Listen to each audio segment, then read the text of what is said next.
दरम्यान गुन्हेगारांविरोधात कठोर कारवाई करणाऱ्या पोलिसांवरतीच आता मानवाधिकार आयोगानं बडगा उगारलाय।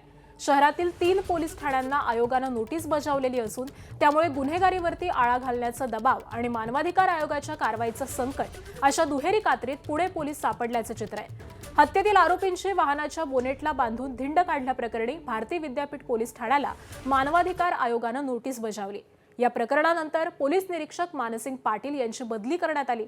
तसंच 27 गुन्हे दाखल असलेल्या सलमान या सराईत आरोपीची धिंड काढल्याप्रकरणी लक्ष्मीनगर पोलीस ठाण्याला देखील आयोगानं नोटीस बजावली आहे। याशिवाय फटका सायलेन्सर्स लावून नागरिकांना त्रास देणाऱ्या वाहन चालकांवरती कारवाई करणाऱ्या काळे पडळ पोलीस ठाण्याला देखील नोटीस देण्यात आली आहे। त्यामुळे गुन्हेगारांविरोधात कठोर कारवाई करणाऱ्या पोलिसांवरतीच कारवाई होत असल्याची चर्चा सुरू झालेली असून गुन्हेगारांच्या मानवाधिकारासोबतच सामान्य नागरिकांच्या अधिकारांचाही विचार व्हावा अशी मागणी केली जाते। दरम्यान भारती विद्यापीठ पोलीस स्टेशनचे पोलीस निरीक्षक मानसिंग पाटील यांची बदली केल्याच्या निषेधार्थ नागरिकांनी लक्ष्मीनगर पोलीस स्टेशन बाहेर निदर्शनं केली आहेत।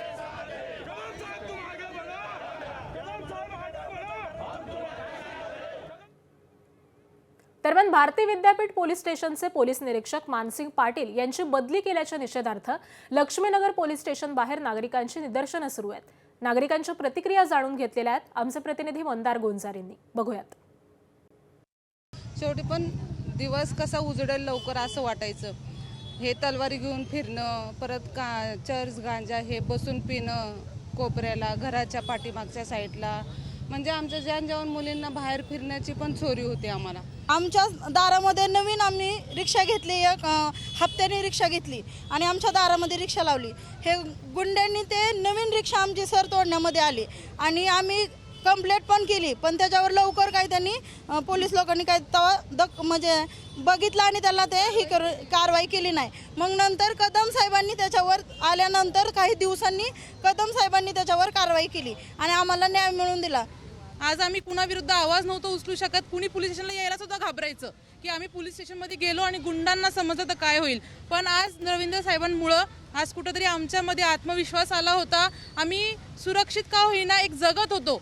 आमची आज प्रशासनाला आणि आपल्या सर्वांच्या माध्यमातून एकच विनंती आहे की आज कुठल्या अधिकाऱ्याला आमचा विरोध नाही की कोणी येतंय त्यांना पण विरोध नाही, पण ज्या साहेबांनी चांगलं काम केलं आहे आम्हाला कुठेतरी पाठिंबा भेटल्यासारखं झालंय। खरं तर येथील जे पोलीस निरीक्षक होते कदम साहेब त्यांनी अतिशय चांगलं काम केलेलं होतं। या भागातील परिसरातील सगळी गुंडगिरी त्यांनी संपवलेली होती। इव्हन निवडणुकीच्या काळात देखील शांतता सुव्यवस्था राखली होती। हा येरवडा म्हणजे गुन्हेगारीचं माहेरघर पूर्वी संबोधला जायचा, दारूच्या भट्ट्यांचं माहेरघर म्हणून संबोधला जायचा।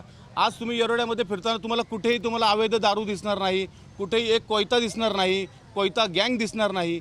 असा जो कार्यक्षम अधिकारी आहे की ज्यांनी सुतासारखा येरवडा सरळ केला, ज्या ठिकाणी वर्षाला 5-5, 6-6, 7-7 मर्डर व्हायचे, आज 8 महिन्यामध्ये